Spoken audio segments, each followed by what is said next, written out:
Diyos talaga. Magaling na, mayaman pa, matalino, matuwid, marangal, wagas ang pag-ibig, malaya, payapang kalooban, maginawa at matagpuan!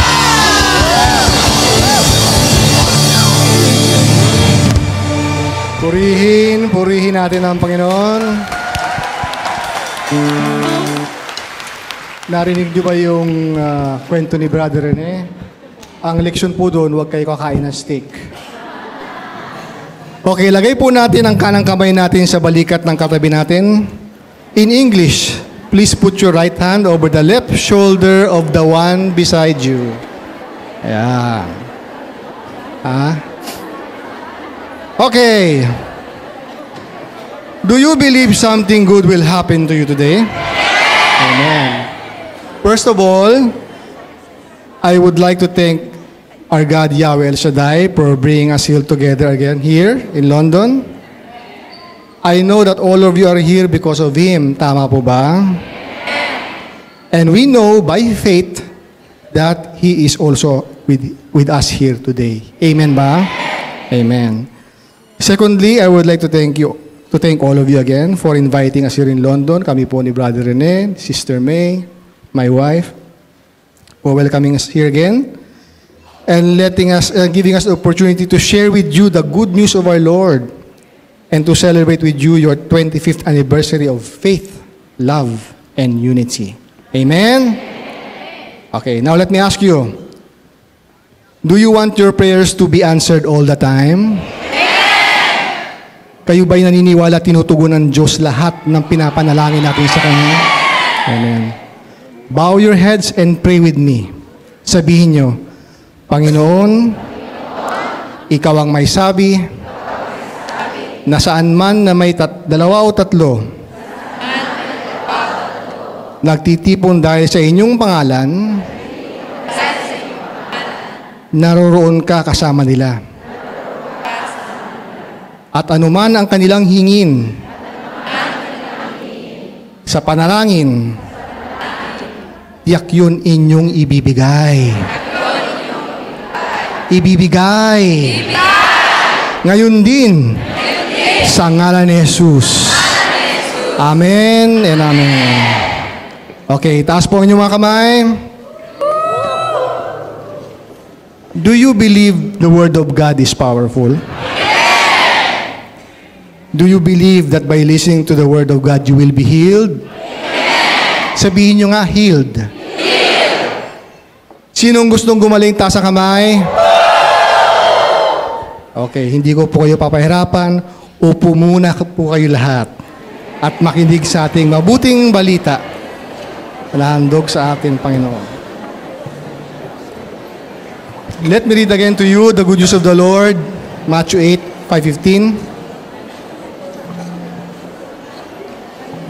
When he entered Capernaum, a centurion came to him, appealing to him and saying, Lord, my servant is lying at home paralyzed, in terrible distress.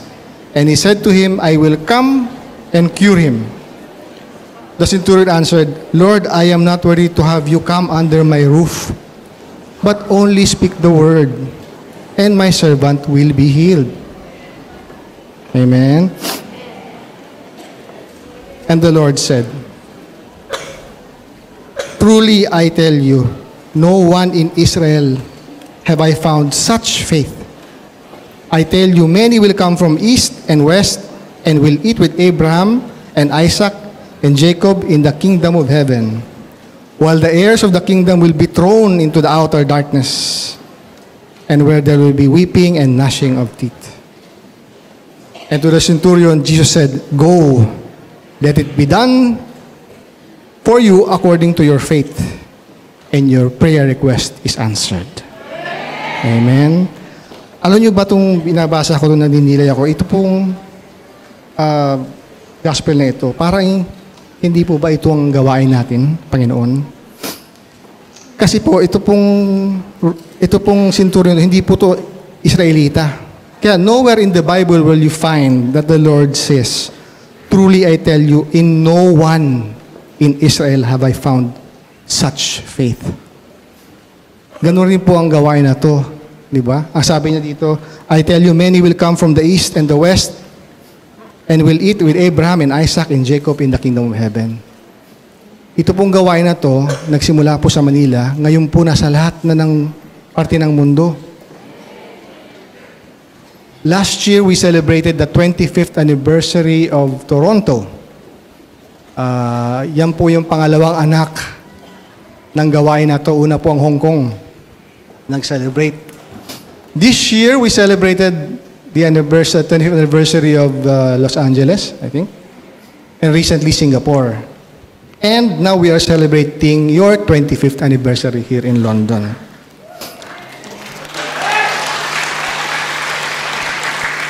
Alam niyo po ba na yan po ang panganay ng panganay na anak ng gawain na to? Kasi po ang pinakaunang gawain outside Manila is Hong Kong.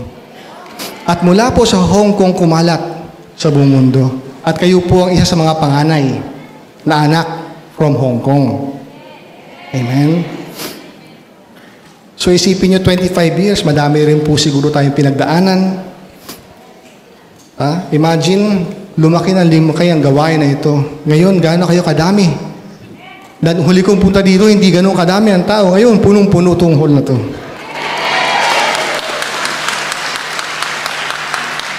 Sigurado po ako, madami rin kayong pagsubok na dinaanan. But look where you are now.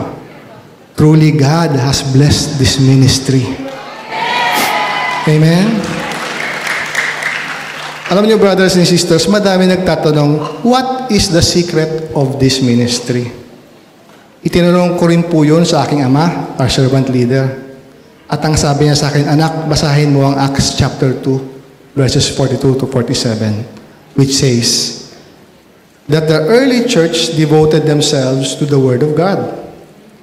Pakikinig sa salita ng Diyos, hindi lang tuwing linggo o Sabado, kundi sa lahat ng panahon, itinalaga nila ang kanilang sarili sa pakikinig ng salita ng Diyos.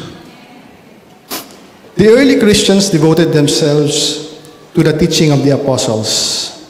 Second, to the fellowship. Nagsasama-sama sila at nagkakaisa sila sa isip at damdamin ng kanilang mga prayer meetings. Nagkakaisa silang pinupuri ang Diyos at kinakasama ang Diyos. Iyan rin po ang nangyayari sa gawaing ito. Pagkasama natin ng Panginoon, nawawala ang ating alalahanin. Amen. Lahat ng pangamba natin napapalitan ng lakas ng loob.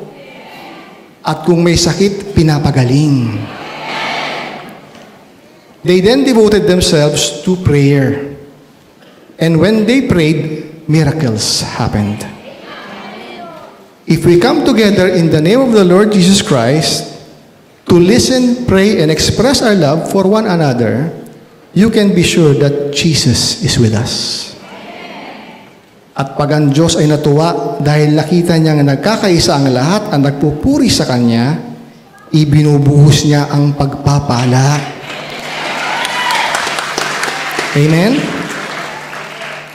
Kaya nung araw, ng mga mga Kristiyano, kung sinabi na lang, I am rich, nagkakatotoo.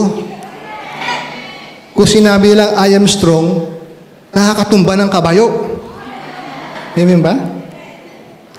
Kung may pananalig ang bawat isa at nagkakaisa sila sa isipan at damdamin, nagmamahalan sa isa't isa with faith, love, and unity, ang community ito ay laging pagpapalain ng Diyos.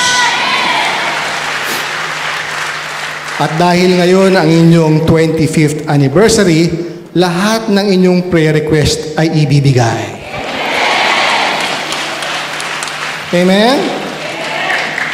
My question is, meron ba kayong prayer request?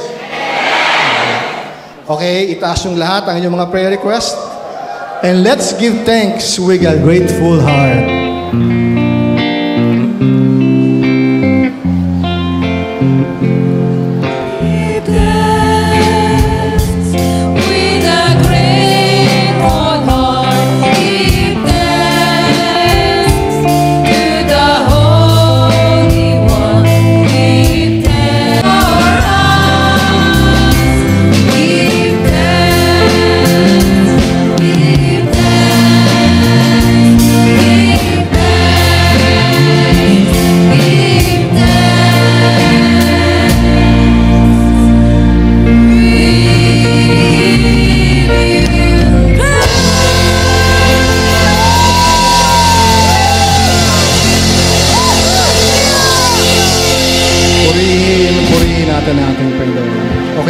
po ang inyong mga prayer request at ating ipinapanalangin.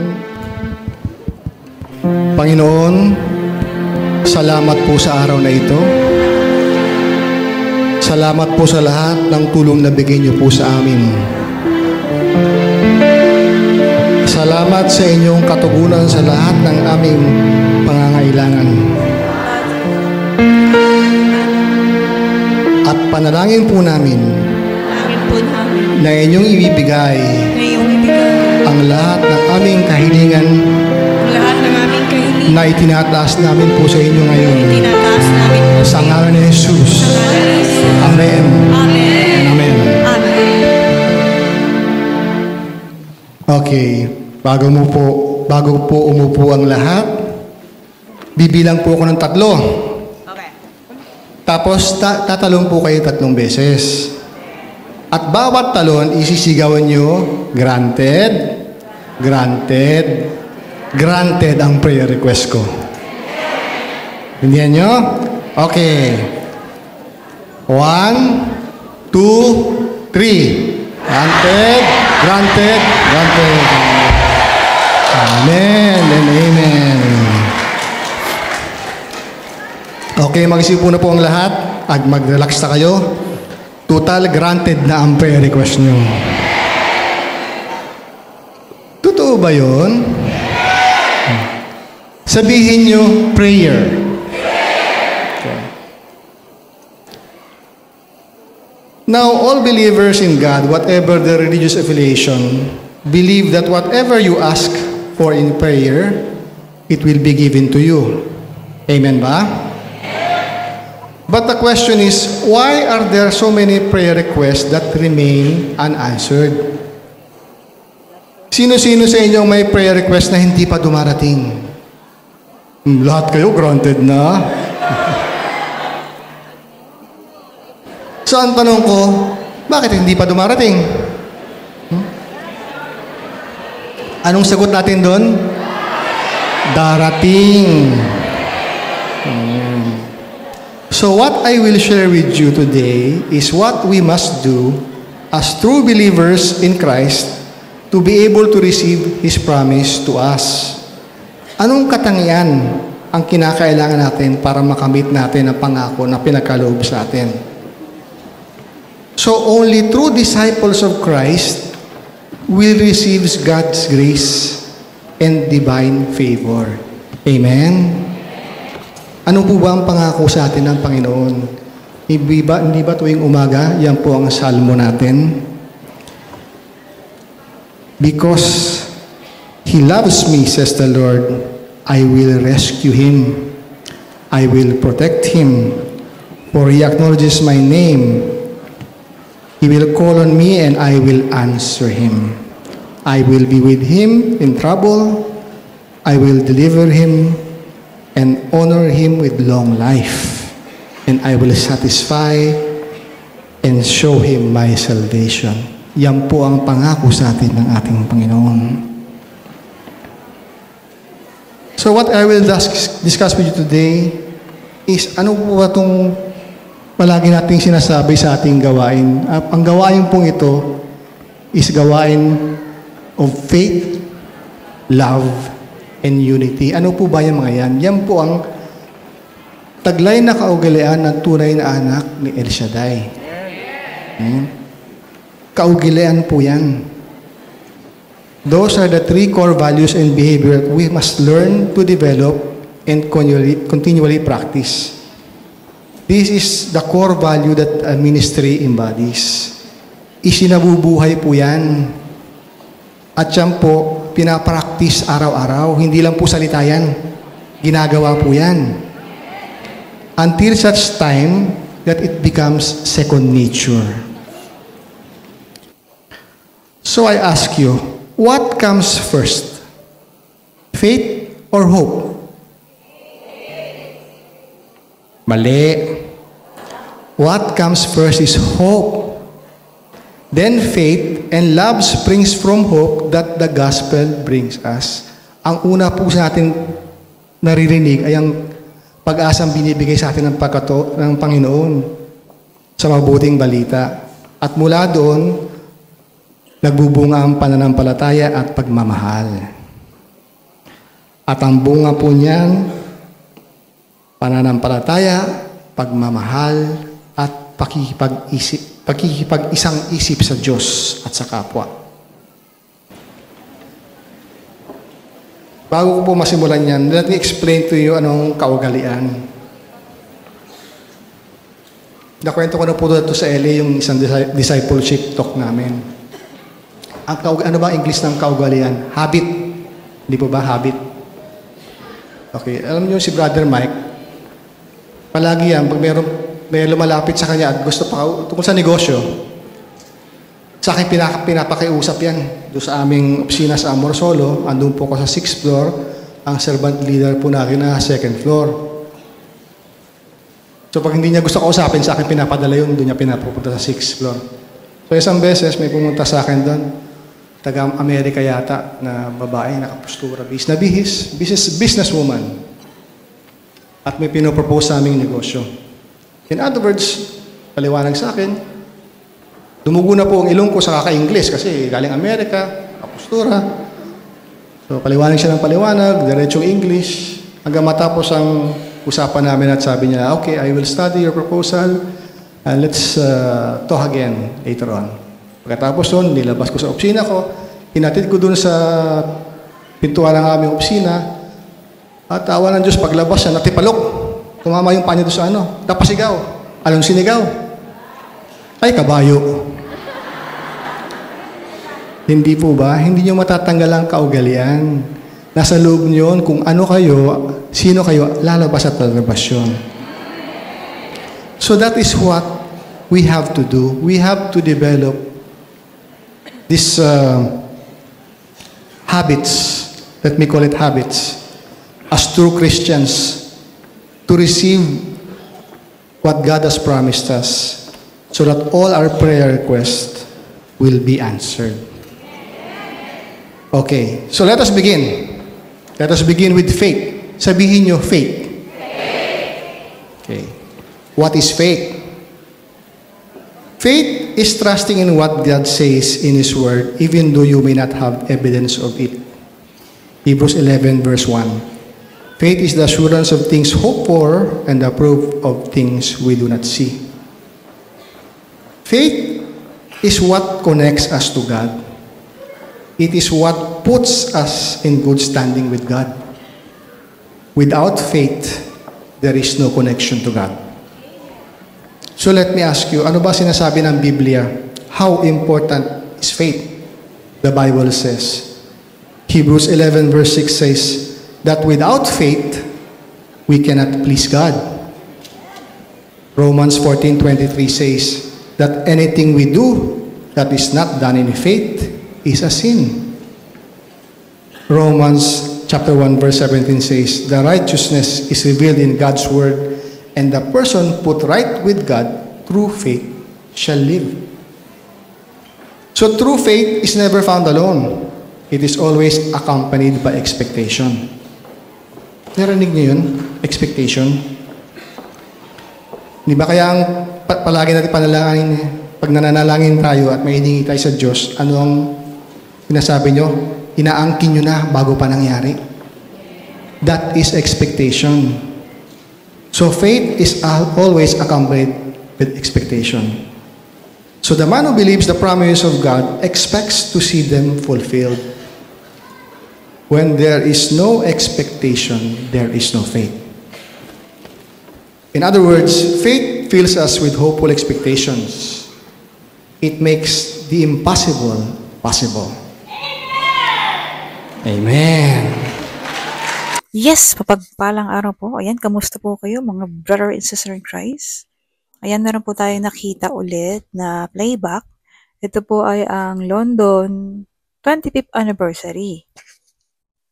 London chapter, El Shaddai London chapter. At ito po ay pinangunahan ng ating brother na si Franklin Velarde. At isa po sa kanyang nabanggit ay ang Matthew 8:5-15, yung sa centurion. Roman officer met him and begged for help. Sir, My servant. My servant is sick in bed at home, unable to move and suffering terribly. I will go and make him well. Jesus said, sumagot agad ang Panginoong Isus instantly.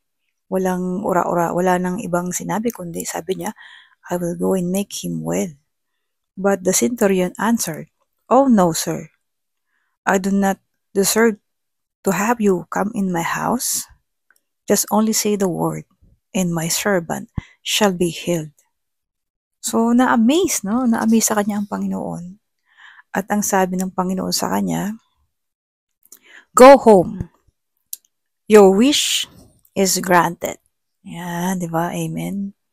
And the officer's servant was healed that very moment. O, di ba? Instant.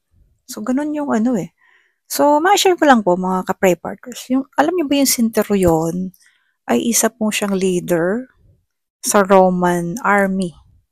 At marami siyang tauhan o soldier under his govern. So, ibig sabihin, busy siyang tao. Pero nakaka-amaze yung kanyang pagiging humble, yung pagiging mababang loob niya. Alam niyo ba kung bakit? Kasi humihingi siya ng kagalingan para sa kanyang katulong. Di ba po? Nakakamangha na kahit siya ay mataas na tao at marami siyang tauhan, siya ay nag-aksaya. Nag-aksaya siya ng oras para pumunta sa Panginoon at humingi ng kagalingan para sa kanyang katulong. At napansin niyo po ba yung just only say the word and my servant shall be healed. Di ba yan po yung ginagamit natin sa homily sa simbahan? Kapag tayo po ay malapit ng tumanggap ng body of Christ, binabanggit po natin yun At alam niyo po ba, nagkaroon ako ng ganyang healing sa aking kaibigan na every time I go to church, I rephrase that words. Lord, I'm not worthy to come under your roof, but only say the words, and my friend shall be healed. At alam niyo po ba, gumaling po yung kaibigan ko na yon? Kasi meron po siyang skin order disease, na meron siyang allergy when taking a medicine. So every time na nagdarasal, nagsisimba ako, sinasabi ko po yun, yung part na yun na, Lord, I'm not worthy for you to come under my roof, but only say the words, and my friend shall be healed. But it's supposed to be like this I'm not worthy for you to come under my roof, just say the word, and my soul shall be healed. Diba dapat ganun po yung sinasabi sa church? Pero pinapalitan ko po yun. O sinasabi ko po yung pangalan ng kaibigan ko para gumaling po siya. At gumaling po siya. So ngayon hindi na po bumabalik yung kanyang skin allergy at nakakapagtrabaho na po siya ng maayos. So napaka-powerful talaga ng salita ng Diyos. At ginamit po doon ang centurion na nagpakababa at nagpakumbaba para humingi ng kagalingan. Ayan. At syempre po, muli po, ang buong video po.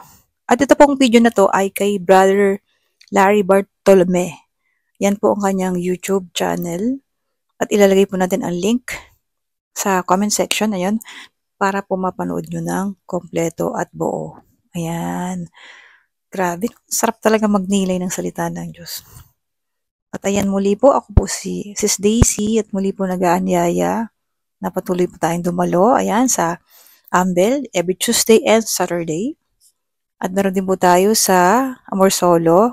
Queensway Building, 118 Amorsolo, Legazpi Street, Makati City. At dyan ang gawain po natin ay every Tuesday and Saturday sa Sukat Paranaque, San Dionis Ground. Ayan, makaranas po ng himala at pagpapala. At patuloy po tayong makinig, dumalo sa lahat po ng ating mga gawain. Katulad po ng ginagawa natin. Ayan, maraming salamat po, ka-papers. At God bless us all.